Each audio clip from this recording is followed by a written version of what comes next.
Right now, Pittsburgh's best sports show is about to begin. Call us or tweet us.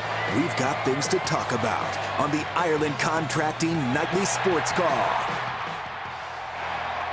Thank you very much, Ken. Welcome, everybody, to the Ireland Contracting Nightly Sports Call. I'm your host, Josh Taylor, in tonight for Bob Pompiani. Joining me in studio, columnist for the Pittsburgh Post-Gazette. Also, he's the host of the Paul Zeise Show, because, of course, his name is Paul Zeise. He joins me right now. Paul, Steelers wrap up the preseason last night. They lose in Carolina 25-19. The score really was not the story of the night here. It was guys trying to audition to get themselves jobs on the Steelers roster. A couple guys stuck out last night. Johnny Holton, the receiver, had a couple big plays. He caught a touchdown pass from Mason Rudolph. But Tuzar Skipper, I think, is another guy whose name is really starting to become one of the more favorite names as guys people are expecting to try to make this team. He had 2 sacks last night. That gave him 5 for the preseason. That's the most by any player in the preseason in about 6 years or so. Even he said, he's like, look, the numbers don't matter. His goal is to make the team. I love the fact that he said, you know, he loves the opportunity to just play football every day. A janitor to make this team. I'll be the janitor to make this team. It doesn't matter to me. It's just a guy who wants to be able to put on a uniform, and he's willing to do anything to do it. Yeah, I mean, but you know what? There's a lot of guys like that. You got to remember, 1,100 guys are going to get cut this weekend, and so a lot of guys in that category. If you ask them, they'd say, "Hey, I'll do whatever it takes to make the team." And I think he had a really good camp, obviously, and a really good preseason. He did some really good things for them.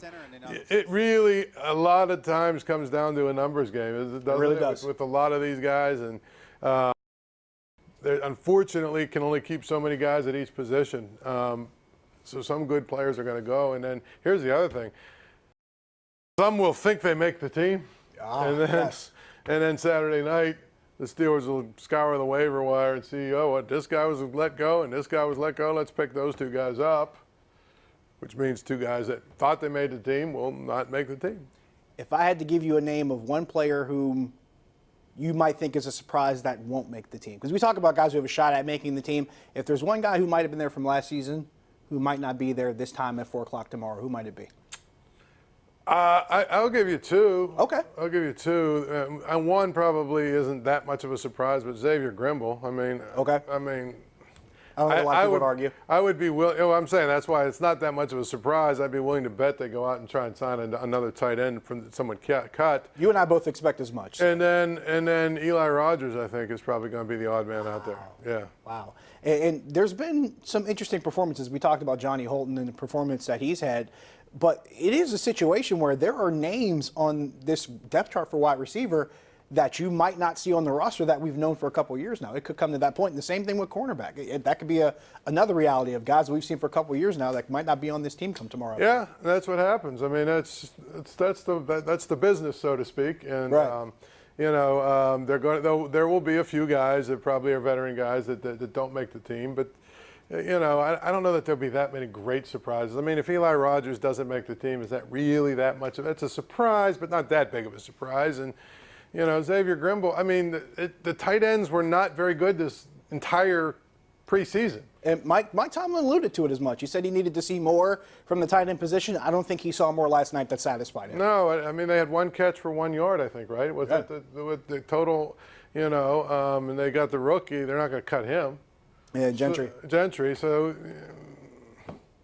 my gut tells me they're going to find a tight end that gets let go, because every team, you know, every team has probably 2 or 3 tight ends they got to get rid of.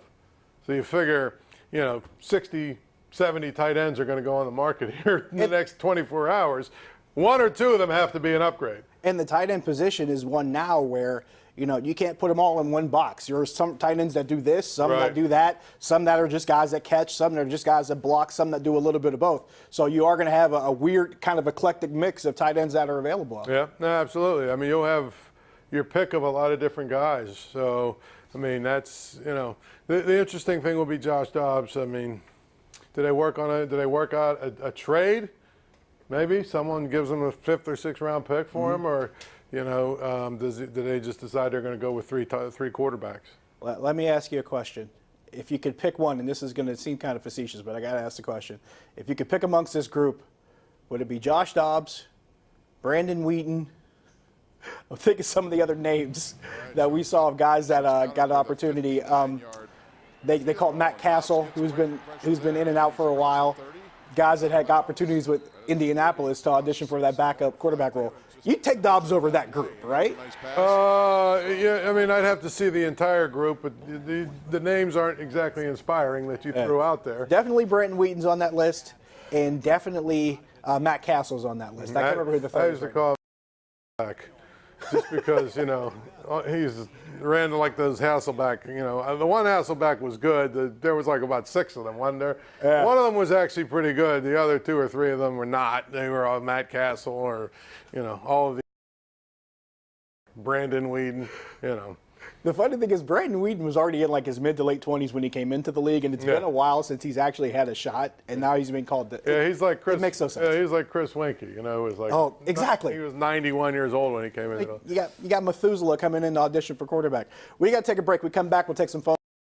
575-2600 on the Borders and Borders hotline. Stick around. The Ireland Contracting Nightly Sports Call is brought to you by Ireland Contracting, celebrating 25 years as Pittsburgh's #1 home exterior expert in roofing, siding, windows, and gutters, where honesty and integrity still matter.